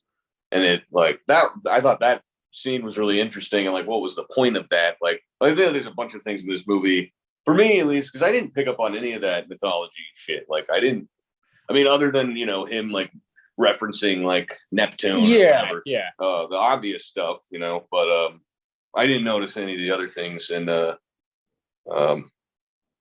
but yeah, the horn thing, man, that the foghorn was the foghorn's the fourth character after the Lighthouse. Mermaid, fifth character. Yeah. Okay, and then there's the guy that Thomas Wade kills. So seventh character, I don't know. Whatever. The foghorn's like is a presence on the island. Yeah. Driving Winslow fucking insane. But I love how it's just because I was consciously counting it. That's the only reason I noticed that it went away for so long. Like you just stop hearing it, even in their conversations when they're in the house. Like during the what scene, you still every now and then are hearing it. I never noticed the first time, or the other times I watched it. The foghorn goes away for a while, and then comes back when shit goes south for Winslow. Yeah. God. Yeah. Good shit. Good shit. Cool. That's I think that's a bit more insightful than fucking the other girls. Well, there wasn't really much score to latch onto. Really. Yeah, there's no like brilliant theme that you're humming on the way out of the It does theater. its job though. Yeah, Mark Corbin, he's a good composer. He's worked on The Witch and The Lighthouse. He's clearly one of Eggers' guys. So it does its job. But I'm with you. It's not this standout but as a whole score, it's good. It's brilliant. I mean, it's the moods that it creates, the use of this, the eerie, like But there's no one track from the score that's like that's a fucking banger. The foghorn. Yeah, just that foghorn. So yeah, my Ennio is the same as Connor. I think that wraps it up beautifully and kind of leaves you even more unsettled as the credits roll. So definitely that is sort of like that is the perfect song. It reminded me of BioShock a little bit. How like BioShock was like this, horrible, like Rapture was just this horrible place, and then you get in the elevator and the loading screens would just be these like, I mean, they weren't sea shanties. It was more like, like the 20s, like I don't know, like pop or whatever. I don't know. Yeah, I know what you're talking about, but just the juxtaposition, between this like happy music and this like really fucked up thing I just watched. I love happy music paired with fucked up shit. Like take the Poltergeist score, for example. It's this kind of sweet, natured, like kind of family music, but it's absolute terror from the other side. It works. I love that stuff. Yeah, it does. Genius. It's a little overdone, I think, now, but when it's used correctly, it hits hard, and it's definitely used correctly. Yeah, on the end credits. Hell yeah. Hell yeah. All right, here we go, boys. Philip Seymour Hoffman Award. We all say it at once, or yeah, I guess so. Yeah. Connor, we'll stay in order. Connor, who'd you go with? All right. This was very tough. This was the film that sold me on Robert Pattinson as a performer. This was, I had my doubts about him, and then I watched this, and I'm like, oh, okay, this is who people are paying attention to. But Willem Dafoe is the GOAT here. I got to give it to Defoe. Yeah. Me too. Before we started recording, I was gonna go Pattinson, but it's gotta go to Defoe. Yeah. I mean, how many guys can go through a whole monologue while they're getting dirt poured into their face, The scene where he curses him, apparently Defoe didn't blink for 2 minutes. Yeah, I mean, I've never been that focused on anything. the guy's a fucking freak. This is one of my favorite factoids I've heard all day. One of my in the heart tripe model. Yeah. Willem Dafoe does not blink for 2 minutes. One of my favorite tidbits I learned about while reading stuff and listening to interviews with Pattinson, Eggers, and Defoe mainly.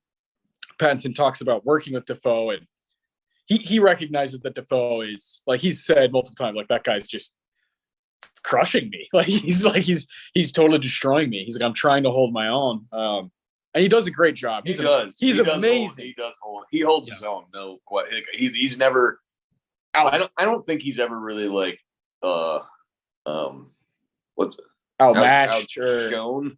Yeah, outshined. Outshined? Yeah. Is that a yeah. Right? Yeah. Yeah. Shown. That's not a fucking word. Outshone. He's never shown up.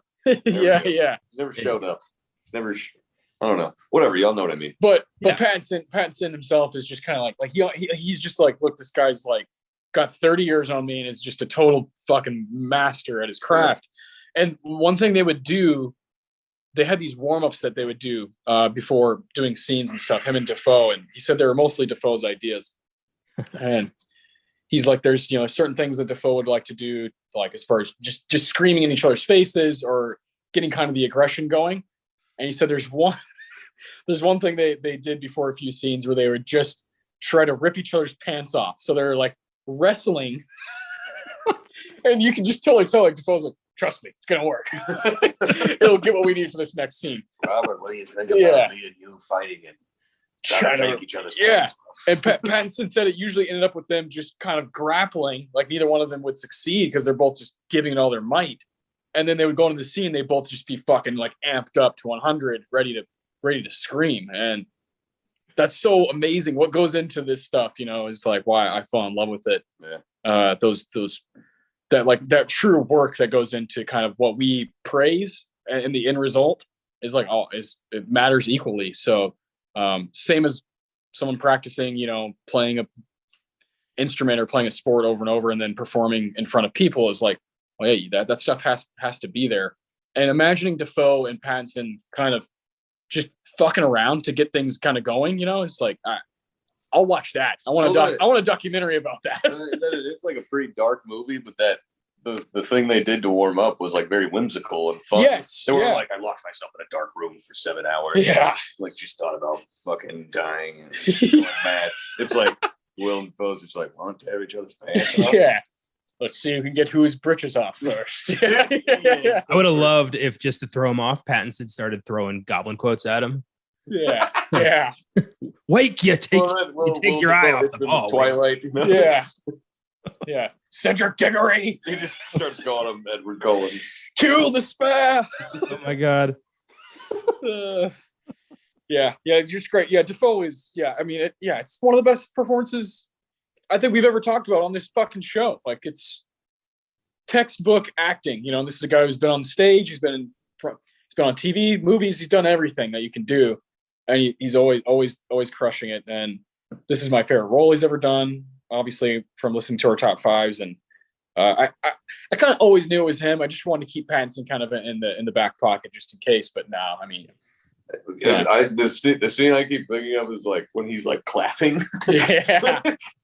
I mean, because I think Pattinson, like, they're both given so much material to work with, like, for this movie. Pattinson is maybe given just a little bit more, though. Like, he's on the screen more often. He's the one who's being fucked with. Yeah, we have more scenes of him, like, wondering, like, what the fuck is happening right now. And he's like, just trying to scare me. I feel like we're watching Pattinson become Defoe. Like, that's what this is. Yeah, I remember thinking that too. Like a little shortly after I saw it, like this is, just it's the endless cycle or whatever, that kind of ending. The Dutchman must always have a captain. That kind of thing. Yeah. I don't know. Maybe we should zoom in on the two people that are leaving the island when they get there. Maybe we'd find ourselves looking at Thomas Wake and Winslow leaving the island. Oh man, probably not. I don't put anything past Robert Eggers when it comes to I don't know. I love when Thomas Wake when Defoe screams, "Oh, monkey pump!" Yeah. I was wondering. I never knew what he said when I had seen it before, but I had the subtitles on. Yeah. It helps. He says monkey pump. Yeah, monkey pump. Yeah. He's great. I think we've done a great job of kind of praising Defoe throughout this episode, and that's neat because we haven't really ever done that on Oscar Sunday. We haven't been able to really give him the spotlight he deserves. Never won an Oscar, right? No, he's been up for 4, but he hasn't won yet. Yep. Just 4. Yeah, he'll figure it out. I think he will one day.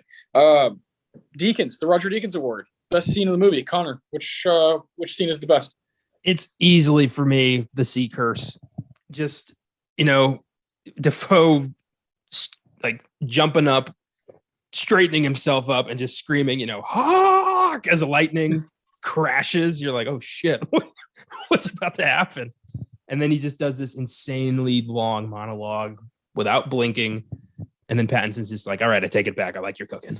Yeah, have it your way. Yeah. Well, the shot immediately after, and it's just behind, and like the little bit of score that was in there cuts out, and it's just him like trembling, just Willem Dafoe trembling from behind, and Pattinson's just laying on the floor. Jesus, like that's the clip they would show at the Oscars had he been nominated, because that was performance like incarnate right there. I was like glued to the screen, like what the I don't know what he's saying, but I can't look away. Yeah. Like this is an actor's actor right here. Yeah. There's definitely is like, I feel like I'm processing every word he says, but like it just keeps coming. Yeah. Like he's just more like there's the pauses are perfect, like where you just feel like he's done, but like does he even know what he's saying anymore? It's like a stream of consciousness thing. Like, I just keep thinking, like, don't ever tell this guy you don't like his lobster. Jesus. You're fond of me, lobster. Beautiful. So good. And it's just because he like had his feelings hurt. It's like his coworker didn't like his cook. I love how later on Winslow goes on his own where he's trashing him, right? And it's kind of like their own. It's like he has a version of being like "fuck you," and then he's like, "No, fuck you." But Winslow's version is like, "Drunken son of a bitch, bastard liar." That's right, you're a shit liar. Well, and then Defoe's like reaction, like, "You have a way with words, Winslow," and he calls him Tommy there, which is such a good touch. Where he's like, "Tommy." Winslow's like he's pissed that Wake isn't pissed, and he just has this like moment of super frustration. Wait, words. Oh man, god damn you, Fats. Jeremy, what's your Deakins? Your favorite scene of the movie? Best scene of the movie? I don't know. I had 2, and I think, and I was just going to decide when I got here which one would it be. I don't think I would have said this the first time, but I think this time I'm just going to say the first shot of them standing next to each other, looking like they walked right out of the fucking 1800s. Like, Pattinson's kind of looking off to the side, like, Defoe with that pipe, upturned underneath his mouth. They just look like archaic as fuck, and like everything looks perfect. Like just their relationship is just all there. Pattinson's like, what the fuck am I doing here? Like, what have I got myself into? Like, and yeah, like the thing you're saying, it's like documentary, as it does. It just looks like a picture of two real guys from that time period. I mean, what do I know about that time period? I was there, but yeah, I think that just sets me up. Like I've never been like drawn in that much by that kind of scene. Just here's what we're watching. It's just these two guys for the next, how long is this movie? 2.5 hours? No, it's only 1 hour and 49 minutes. Wow. Okay. Yeah. All right. Well, here's what we're watching for the next hour 49. Yeah. I do love that in that one shot, you get everything you need to know about these guys. You've got like Pattinson's very much like, did I make a mistake? And Defoe's like, my watch begins anew once more. It's like, this is just what he does. That's a great shout. This is my 19th stretch at this Lighthouse. Yeah, that's great. That's a great pick. I love that. That's a proper Deakins Award, where you look at like a shot and a frame from a movie that just because the other one depicts everything, like the whole sequence. Like, but this is just this one still frame of them standing there. And just the costumes, man. Like everything just looks so great. Oh yeah. That's another one that should have been up for costume design. We didn't talk about that. Production design in the Lighthouse. I mean, Jesus, like the way they set that place up is so cool. Oh yeah. I have a hard time.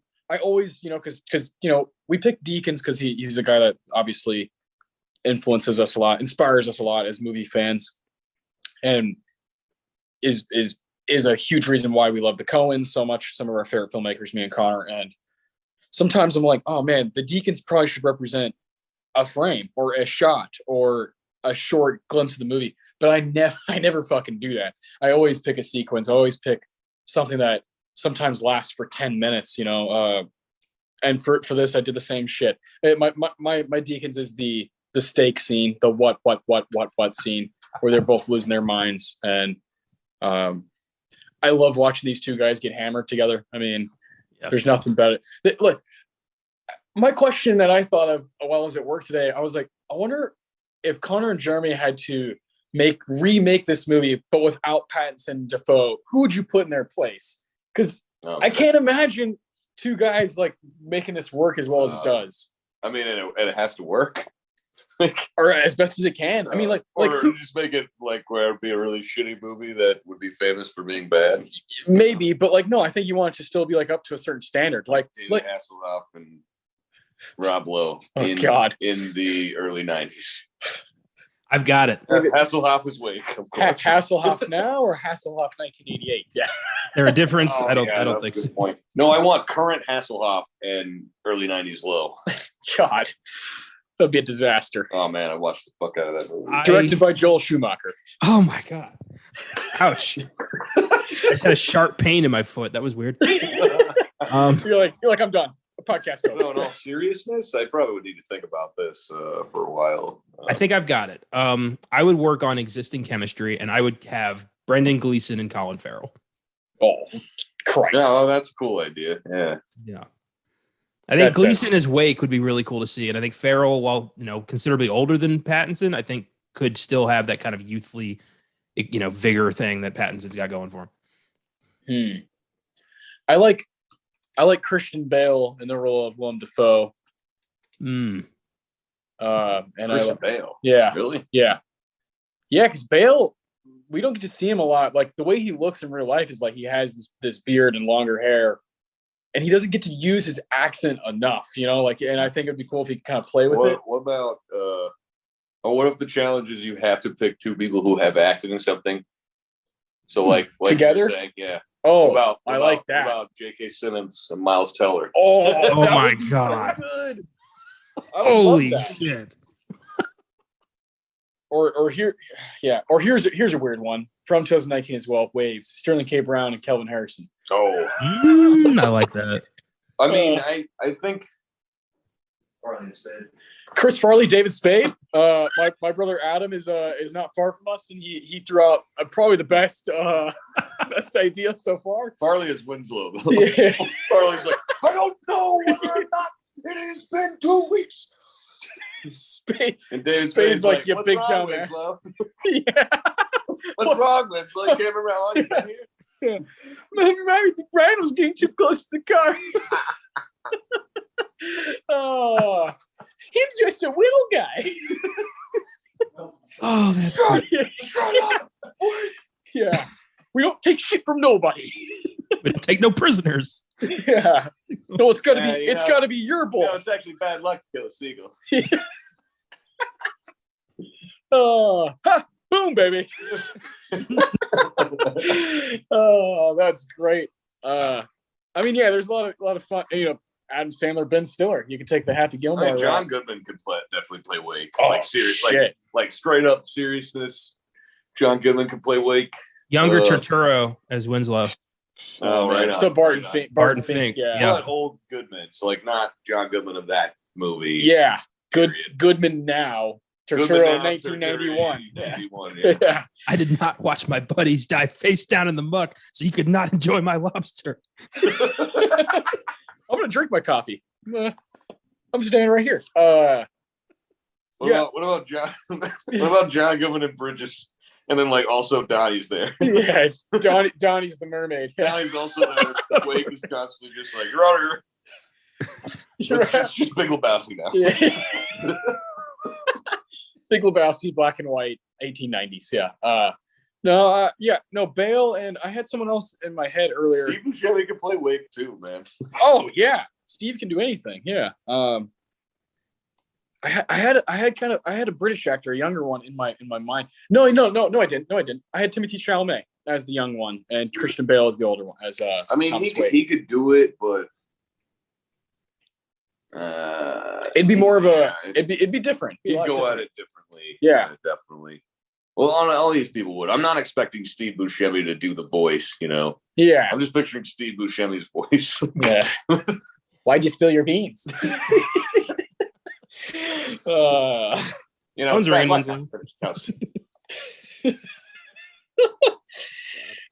I was thinking about that all day. Just like I think this is some of the most perfect casting like of recent history. These two going toe to toe, screaming at each other.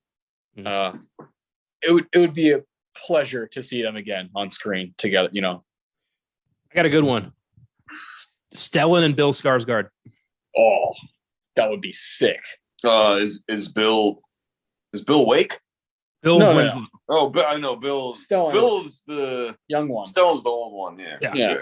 Bootstrap. I haven't seen enough of Stellan to picture him in that role. Oh, he could do it. He could do it. I've seen him in a lot of movies, but I feel like they're always like really small roles. I feel like Jake Gyllenhaal could do a good job at Winslow. Wait, yeah. And I can see him more as Wake, honestly, and I see like maybe Tom Holland as Winslow. Okay, Tom Holland and Christian Bale would be a good. Oh, there we go. Let's just try something, you know. See what Tom Holland's really got. I'd like to. Yeah, me too. Fucking hell.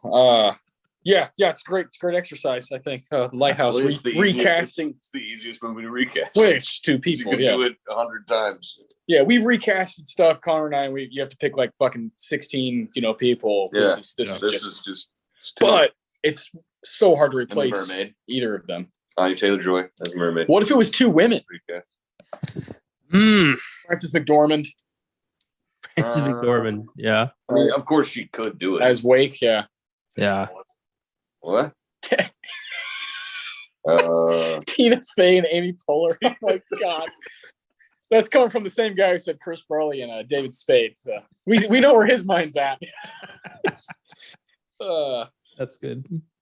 Yeah, I think McDormand would be awesome as a Wake type. Have you seen like Jessie Buckley and something? She could probably play good Winslow. Yeah. Meryl Streep. Oh, Buckley and Streep? Fuck yeah. I think thinking about like The Lost Daughter. I think Olivia Colman. Yeah. My brother just said that in the background. Oh, there you go. Yeah. Yeah, I like that a lot. That's good. Good stuff. Well, shit. Here we are. Where are we? We're at the end. At the end of the show. This has been a lot of fun. It's a great movie. It's on Showtime right now. Through you can, of course, if you have Showtime, it's also on Showtime through Amazon Prime or whatever. So definitely check it out if you can. Rewatch it if it's been a while. I think this movie just gets better. I've seen it, same as Jeremy. I've seen it 4 or 5 times, and each time I fall in love with it more. So great film. Let's see. What do we have tomorrow on sneak preview? Oh, The Northman and Unbearable Weight. Yep. Oh, boy. Twofer. Yeah, we're very excited. That's a great twofer. Yeah, I mean, you got a little Cage and a little Eggers action going on, so you can't complain with that. And then on Wednesday's Filmgazm, what do we got? Red Dragon. Oh, that's right. Yeah, for a very specific reason, which we will be getting into shortly. Yes. Okay. So let's go ahead and go with Beyond the Bad. That is Hannibal Rising for the same reason. Same reason, because next week on this show, Oscar Sunday, we are finally at our episode 100. We've had this episode planned almost the entire time. We knew it was going to be Silence of the Lambs, the Big Five winner from 1991, a horror movie that won Best Picture. So Caleb will be joining Connor and I for that. We're going to have a lot of fun talking about the Best Picture group from 1991, talking about Lambs. We'll probably do some fun project at the beginning because, it's episode 100. Really cool. I can't believe we've made it because we've done so many fucking movies, but it's wild how quick it went. I've had an absolute blast doing the show. I've learned a lot, been able to kind of figure out why I love things through this show. You get to go on for 2 hours about a movie like The Lighthouse, and you really figure out like why you have a passion for it. And I would say, honestly, like 80 out of our 100 episodes, I've really enjoyed the movie. And that's really special. The Academy's nominated some awesome stuff. So we're going to continue on with that. Silence of the Lambs is, I think, one of the best picture winners of all time. So it feels right to do this, a horror movie on, Filmgazm Productions. So come back next week and join us. Follow us on Instagram, Twitter, Facebook at Filmgazm, and stick with us because tomorrow is going to be just as good.